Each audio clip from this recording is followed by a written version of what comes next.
Quiero hablarles de el matrimonio en el ministerio. Normalmente cada vez que se toca el tema del matrimonio, siempre es de manera negativa. Siempre dicen que en el mundo hacen muchos chistes referentes al matrimonio y lamentablemente la iglesia también. Empieza a verse el matrimonio no como una bendición, sino como una carga. Empieza a verse el matrimonio como un problema. Empieza a verse el matrimonio como algo angustiante. Empieza a verse el matrimonio como algo que hay que sufrir. Y la Biblia me enseña todo lo contrario. La Biblia me enseña que el matrimonio es una bendición de Dios. Que la esposa es una herencia que Dios le está dando al hombre. Que cuando un matrimonio camina conforme la voluntad de Dios, no es un matrimonio que sufra por problemas entre ellos. Pueden sufrir por cuestiones externas, pero su relación por cada situación difícil más bien se va a fortalecer. La iglesia está aprendiendo a hablar mal del matrimonio, y del matrimonio es algo que Dios habla bien, y el matrimonio es una bendición. Así que, tomando en cuenta esto, vamos a tener que ir también dándole unos vistazos al asunto del matrimonio, pero quiero hablar de un matrimonio en el ministerio, porque al final Dios quiere que en este mundo estemos para servirle, solteros y casados también, servirle a Él, glorificarle a Él, buscarlo a Él. Entonces vamos a poner este tiempo en las manos del Señor y pedirle a Dios sabiduría para cada uno y que podamos quedar sembrados con este principio. Amado Padre, en el nombre de tu Hijo Jesús, te damos gracias porque tú eres bueno y porque para siempre es tu misericordia. En el nombre de tu Hijo Jesucristo, pedimos que nos dé la sabiduría que viene de lo alto para poder, Padre, entender estos principios que puedan mejorar, Señor, nuestras vidas, Señor, en matrimonio para los que estamos casados, y que también para aquellos, Señor, que están orando, Señor, para casarse, que puedan entender desde el principio de qué se trata, qué es lo que tú quieres, qué es lo que se debe alcanzar, y que tu nombre sea glorificado en esta bendición llamada matrimonio. Te lo pedimos en el nombre de tu Hijo Jesucristo. Amén y amén. El hombre, un creyente, un hermano viene a la iglesia, un creyente, se convierte, con el tiempo conoce a una hermana en la iglesia que también es creyente, entraba en una amistad y con el tiempo están enfrente del altar haciendo un pacto con Dios. No voy a hablar de una promesa, no voy a hablar de un juramento, porque ambas palabras van a estar implícitas cuando hablamos de un pacto con Dios. Un pacto mutuo, un pacto de fidelidad. O sea, usted tiene una esposa, todo su cariño, todo su amor, todos sus piropos, toda su vida tiene que ser ¿para quién? Para su esposa. Ella tiene el esposo, todo su cariño, todo su respeto y todos sus piropos, ¿para quién son? Para el esposo. Todas las demás mujeres están excluidas y todos los demás hombres también están excluidos. ¿Okay? Es un pacto de fidelidad, es un pacto de respeto. ¿Y por qué de respeto? Porque muchas veces los matrimonios se aman pero no se respetan y con el tiempo se dejan de amar. Empiezan a boicotearse solos. La esposa menosprecia la opinión del esposo, el esposo no respeta la opinión de la esposa. Y cuando se dan cuenta, en lugar de estar más cerca, están más lejos, aunque duerman en la misma cama. Es un pacto delante de Dios que involucra el cuidado mutuo. El hombre va a cuidar a su esposa aunque no se cuide a sí mismo. y la mujer va a cuidar a su esposo, aunque tenga que pagar el precio por hacerlo. Y eso son parte del voto que se hace delante de Dios, cuando una pareja se presenta delante de Dios, para mantenerse a lo largo de la vida en una relación llamada matrimonio, que en el plan de Dios solo puede ser disuelta por la muerte. El divorcio no es una opción. El divorcio es una consecuencia de personas que no quisieron cumplir con su pacto delante de Dios. Ni siquiera lo pensaron, no lo meditaron de qué se estaba tratando esto. Ante los ojos de Dios, el matrimonio es una sola carne. Dios los ve como uno, no son dos personas separadas delante de Dios. En una sociedad que insiste en que un matrimonio es una unión, casi una sociedad, no son dos medias naranjas que forman una naranja completa, sino son dos naranjas que van rodando juntas hasta que les convenga.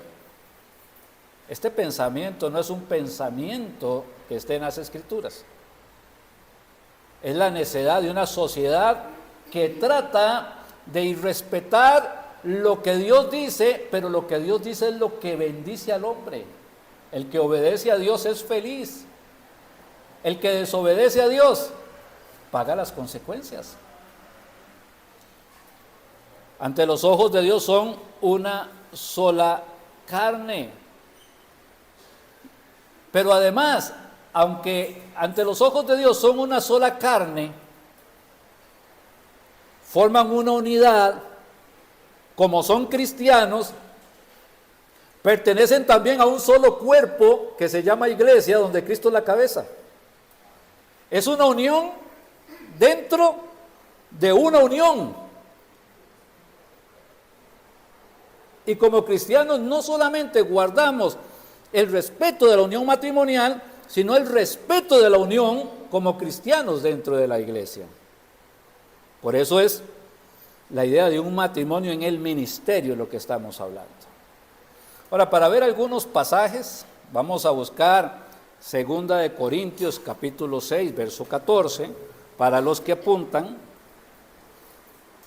para ir respaldando con la Biblia lo que estamos diciéndoles. 2 de Corintios capítulo 6, verso 14. Decíamos cuando empezamos, un hombre cristiano conoce a una mujer cristiana dentro de la iglesia y con el tiempo están delante del altar haciendo un pacto. Pero ¿qué pasa cuando el hombre cristiano, en lugar de casarse con una muchacha cristiana, se casa con una mundana? ¿Qué pasa cuando la muchacha cristiana insiste en casarse con un mundano? Pero yo lo conocí en la iglesia.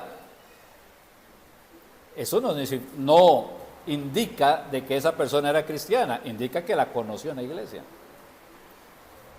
El hecho de que una persona vaya a la iglesia no me dice que es cristiana, me dice que va a la iglesia.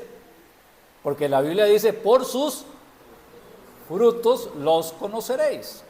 Ahora, este no da frutos de cristiano, habla como los mundanos, camina como los mundanos, se viste como los mundanos, tiene un pensamiento mundano, pero va a la iglesia. ¿Esa persona qué es? Mundana. Dice la palabra de Dios, 2 de Corintios capítulo 6, verso 14.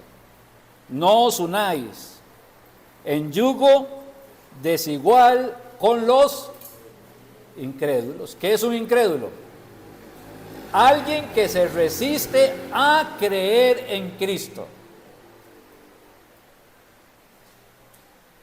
Es alguien que ya se le presentó la palabra de Dios y se ha rehusado a recibir a Cristo.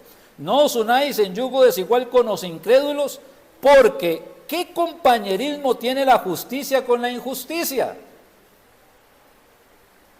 ¿Y qué comunión la luz con las tinieblas? ¿Y qué concordia Cristo con Belial? ¿O qué parte el creyente con el incrédulo? ¿Y qué acuerdo hay entre el templo de Dios y los ídolos? Usted, si es creyente, es un templo del Espíritu Santo. ¿Y qué acuerdo hay entre el templo de Dios y los ídolos? Porque vosotros sois el templo del Dios viviente. Como Dios dijo, habitaré y andaré entre ellos y seré su Dios y ellos serán mi pueblo. Y aquí tenemos. ¿Cuál es el fracaso? ¿Cuál es la dificultad? ¿Cuál es el horror por las que muchas personas están pasando en el matrimonio? ¿Por qué muchas personas al vivir el matrimonio lo que están viviendo es una pesadilla de la cual no se pueden levantar? Porque se olvidaron del principio. Yugo desigual nunca va a dar un buen resultado. Nunca. Antes se respetaba la opinión de los padres. Y papá decía, no te conviene. ¿Y qué decía el muchacho?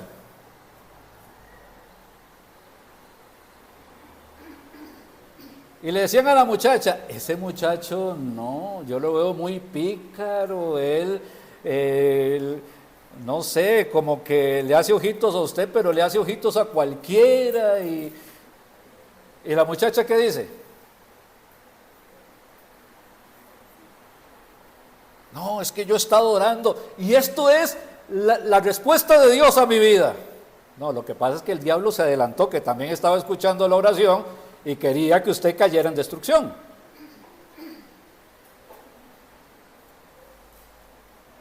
Vamos a Génesis capítulo 2, verso 24.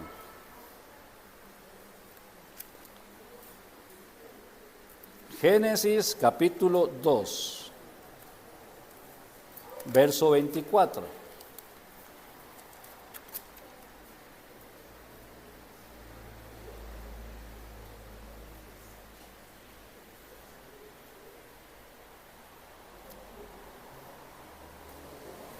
Vamos a irnos un poquito atrás. Verso 18. Y dijo Dios. ¿Quién dijo? Dios. O sea, hay que entender, si Dios lo dice, sus razones tendrá y hay que aceptarlo. Dijo Dios, no es bueno que el hombre esté solo. Le haré ayuda idónea para él, una ayuda ideal para él. Jehová Dios formó pues de la tierra toda bestia del campo y toda ave de los cielos y las trajo a Adán para que viese cómo las había de llamar, y lo que Adán llamó a los animales vivientes, ese es su nombre. Y puso Adán nombre a toda bestia y ave de los cielos y a todo ganado del campo, mas para Adán no se halló ayuda idónea para él. Y el elefante tenía a su pareja.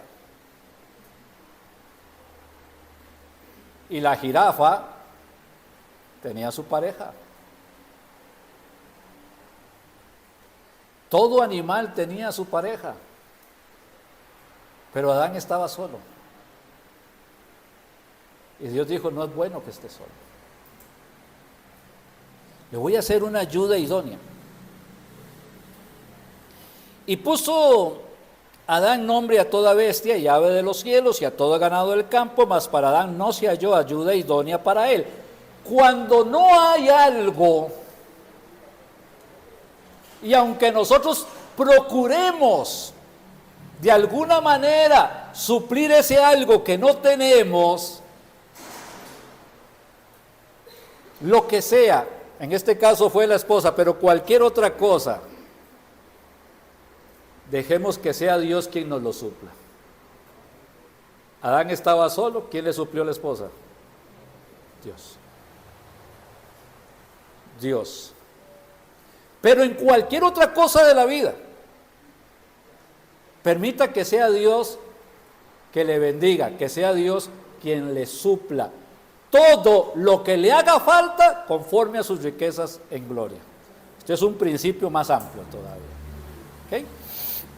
Y sigue diciendo, entonces Jehová Dios hizo caer sueño profundo sobre Adán, y mientras éste dormía, tomó una de sus costillas y cerró la carne en su lugar.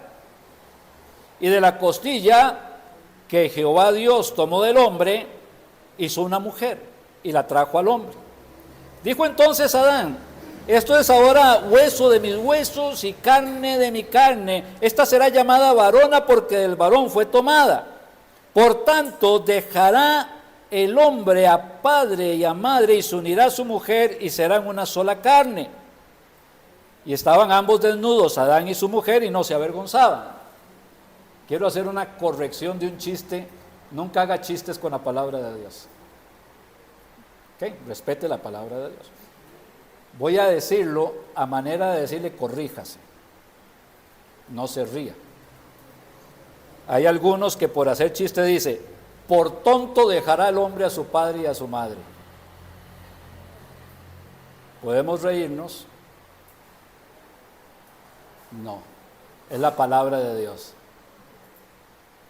No la use para simplezas, bajezas o cosas de estas. La palabra de Dios es santa, pura, y tenemos que guardarle respeto. ¿Ok? Por tanto, dejará el hombre a su padre y a su madre y se unirá a su mujer y los dos serán una sola carne. Ahora vamos al libro de Malaquías. Vamos al libro de Malaquías. Malaquías es uno de los profetas menores que se encuentran después del libro de Daniel. Es el último de los profetas menores, es el último del Antiguo Testamento. Está antes de Mateo. Ya no sé qué dirección más darles. Malaquías capítulo 2.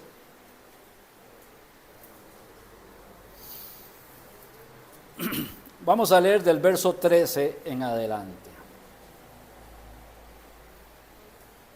Malaquías capítulo 2, verso 13 en adelante.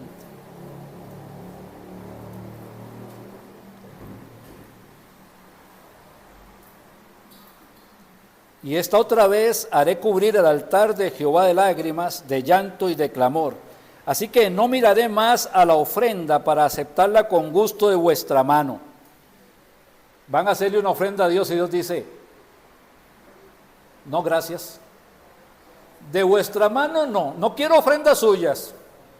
No quiero su ofrenda, no quiero lo que usted quiera darme, no quiero absolutamente nada suyo. Y uno dice, Señor, pero con las necesidades que hay.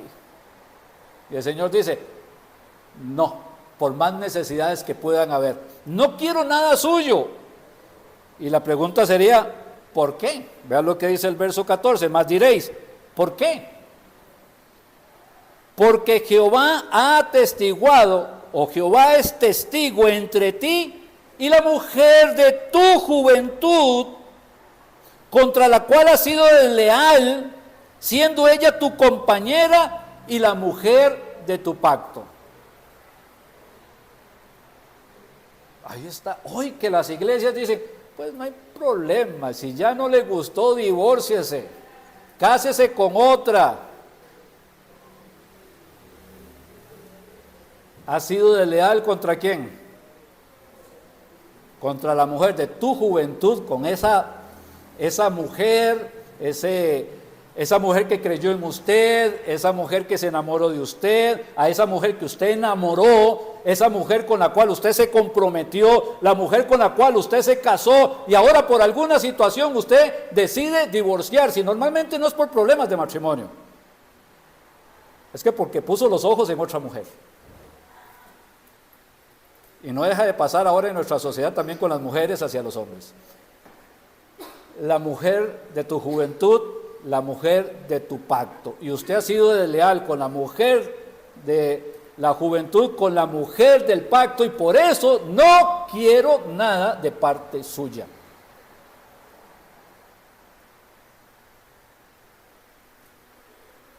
No quiero nada de parte suya.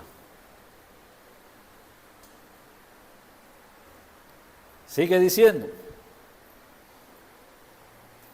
contra la cual has sido desleal, siendo ella tu compañera y la mujer de tu pacto. Versículo 15, ¿no hizo el uno, habiendo en él abundancia de espíritu? ¿Y por qué uno?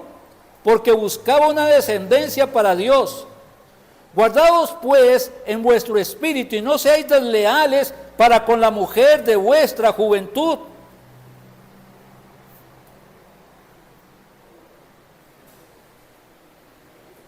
Y Dios no ha cambiado. Dios no ha cambiado.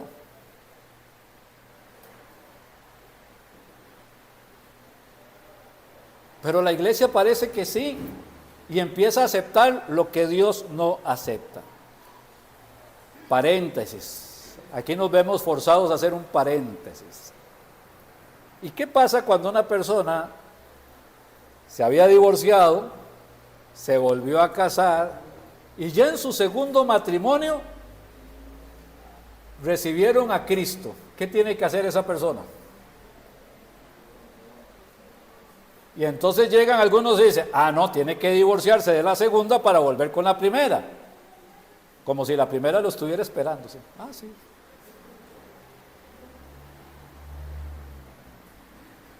Y la Biblia me enseña en el libro de Deuteronomio que no funciona así. Si un hombre, dice la palabra de Dios en Deuteronomio, se casaba y encontraba alguna falta en la mujer, no sabemos qué tipo de falta, le daba carta de repudio. Y la mujer volvía a la casa de sus padres. Y esa mujer se podía volver a casar con otro. Pero si quedaba viuda del segundo esposo, podía volverse a casar, pero nunca con el primero. O sea, esto no hay marcha atrás. Entonces, si la persona vino divorciada y se volvió a casar, la palabra de Dios dice, cada uno, así como vino, en ese estado, se quede, permanezca. No haga más enredo. Pero ya no piense que ya se divorció de una y ahora me puedo divorciar de la segunda o de la tercera o de la cuarta. No. A vivir una vida en santidad con la esposa que tiene. Pero es que mi esposa no es creyente. Pues empiece a orar por ella. Divorciarse no es opción. Y tenemos en la iglesia que tenerlo muy, pero muy clarito. ¿Ok? Además, normalmente después de un divorcio, el matrimonio que sigue no resulta en la mayoría de los casos bien. Entre cristianos estoy hablando. Así que el matrimonio no es algo desechable, es algo que hay que cuidar y cuidarlo bien. Mateo capítulo 19.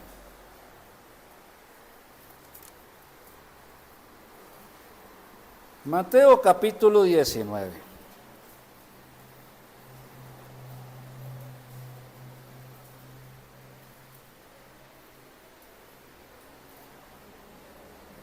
Voy a leerles del verso 3. Entonces vinieron a él, a Jesús, los fariseos, tentándole y diciéndole, ¿es lícito al hombre repudiar a su mujer por cualquier cosa? Ahora, en los tiempos del Señor Jesús, habían dos escuelas extremas sobre el tema de el divorcio. Un hombre o una mujer podía divorciarse de su cónyuge si era por un caso de adulterio, de infidelidad, mira, es que no conocía a mi esposo y resulta que tenía una mujer con 3 hijos en otro lugar. Ok. Pero estaba el otro extremo que decía que uno se podía divorciar, estos eran más machistas, que uno se podía divorciar de la mujer por cualquier cosa. Es que no sabe cocinar, quema el arroz. Mi mamá nunca quemó el arroz. Y solo por eso quiero divorciarme de ella. Yo era gordito cuando me casé y mire cómo estoy ya. Y estaba ese otro extremo que aceptaba las peores ridiculeces para poderse divorciar de la esposa. Entonces le preguntan al Señor, bueno, ¿y usted de qué lado está? ¿Con cuál de los dos grupos va usted? Pero lo están haciendo para tentarle, o sea, lo están poniendo en una posición donde va a quedar en contra de alguno de los dos. Y el Señor no apunta a quedar con ninguno de los dos, sino que se vuelve a la palabra de Dios. Y dice, es lícito al hombre repudiar a su mujer por cualquier causa. Él respondiendo le dijo, ¿no habéis leído? ¿Qué está haciendo el Señor? Volviendo a la Escritura. ¿No habéis leído que el que los hizo al principio, varón y hembra los hizo? Y dijo, por esto el hombre dejará padre y madre y se unirá a su mujer, y los dos serán una sola carne. Ahora, claro que lo han leído. Así que no son ya más dos. ¿Quién lo dice? El Señor Jesús. Así que no son ya más dos, sino una sola carne. Por tanto, lo que Dios juntó, lo que tiene la bendición de Dios, los que pactaron delante de Dios y formaron una sola carne delante de Dios, por tanto, lo que Dios juntó, no lo separe el hombre.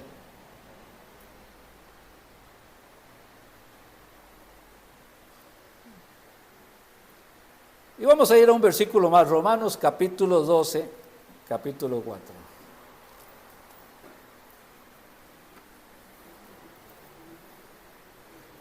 Romanos capítulo 12,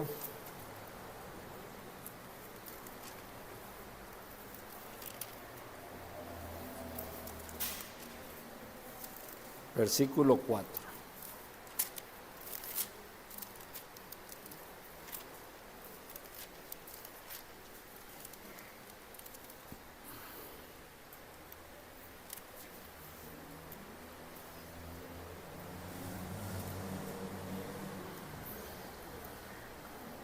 Les decía que el principio, Dios ve el matrimonio como ¿qué? Como una sola carne. Y es una unidad dentro de una unidad mayor que es la iglesia.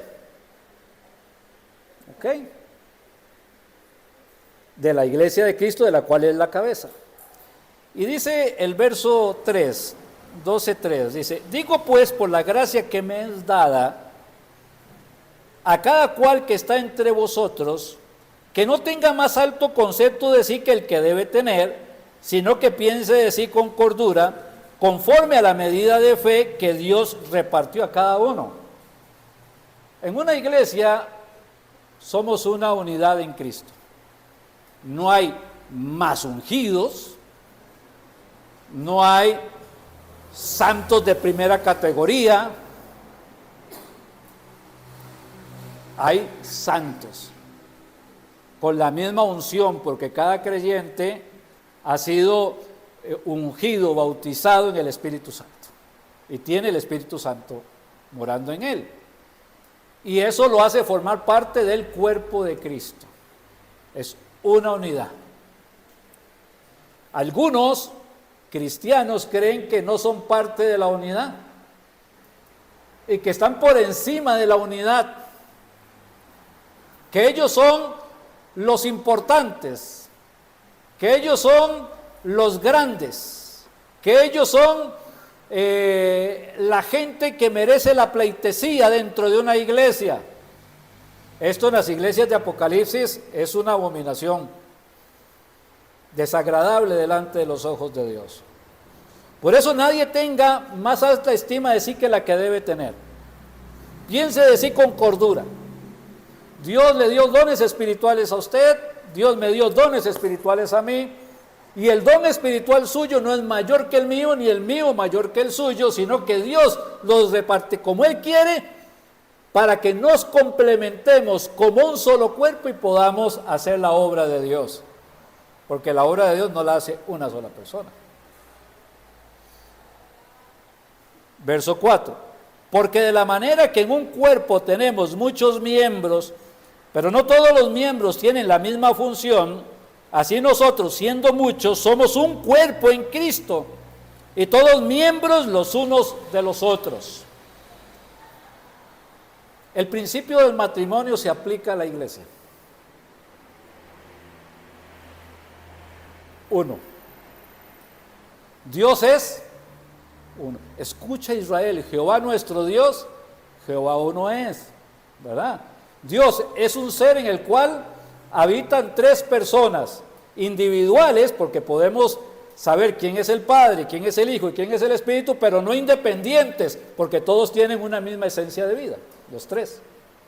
El principio de la unidad divina se le aplica al matrimonio y los 2 serán una sola carne. Y el principio de la unidad divina, el principio del matrimonio se le aplica a la iglesia.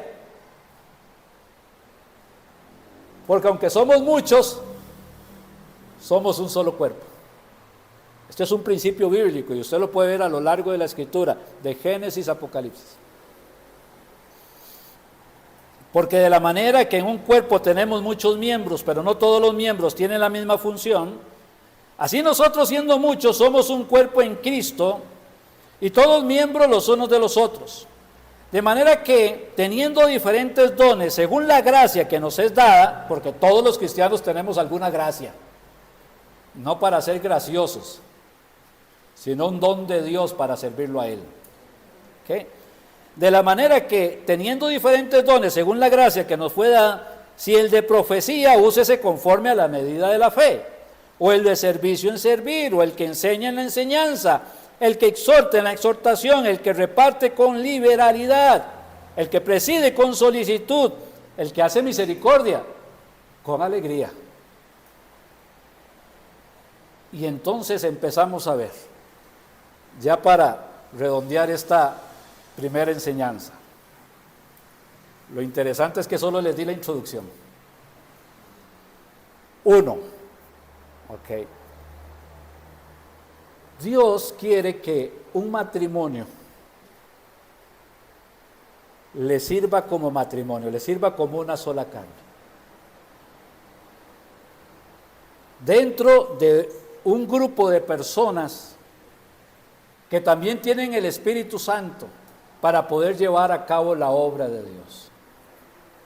Hay un propósito que Dios tiene, que es servirlo a Él, que es edificar la iglesia, que es columna y baluarte de la verdad. Que el propósito de Dios es que como creyentes, matrimonios y cuerpo en Cristo, las almas puedan llegar a los pies del Señor Jesucristo. No a un lugar de entretenimiento, sino a un lugar que pueda, a través de la enseñanza de la verdad, tocar corazones para que el día que estas personas sean llamadas, la muerte los visite, puedan ir a la gloria eterna. Pero si la iglesia se despista, si la iglesia se enreda en otras cosas, si en lugar de salvación lo que tenemos es activismo, aunque parezcamos iglesia, no estamos obedeciendo a Dios. Y de la misma manera que si un matrimonio no se respeta, no se cuida, no se aman entre ellos y está por fracasar, así la iglesia cuando no ama a Dios, no cuida su amor por Dios, descuida su relación con Dios como iglesia, también está pronta a fracasar. Aunque la organización siga adelante y aunque puedan pasar 20 años, recuerden que la Biblia le dijo a la iglesia de la Odisea: he aquí yo estoy a la puerta y llamo.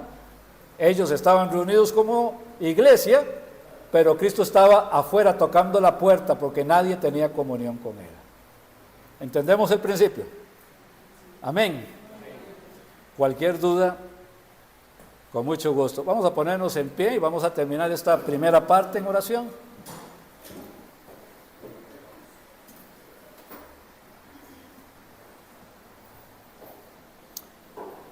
Amado Padre, te damos gracias, Señor, por la bendición que tú nos has dado, porque en tu plan, en tu proyecto, Señor, nos das el que podamos estar en matrimonio, o los que están solteros, Señor, saber que tu voluntad y tu propósito es que pueda estar en matrimonio, formar, Señor, una unión, una sola carne, y que juntos puedan servirte a ti y glorificarte.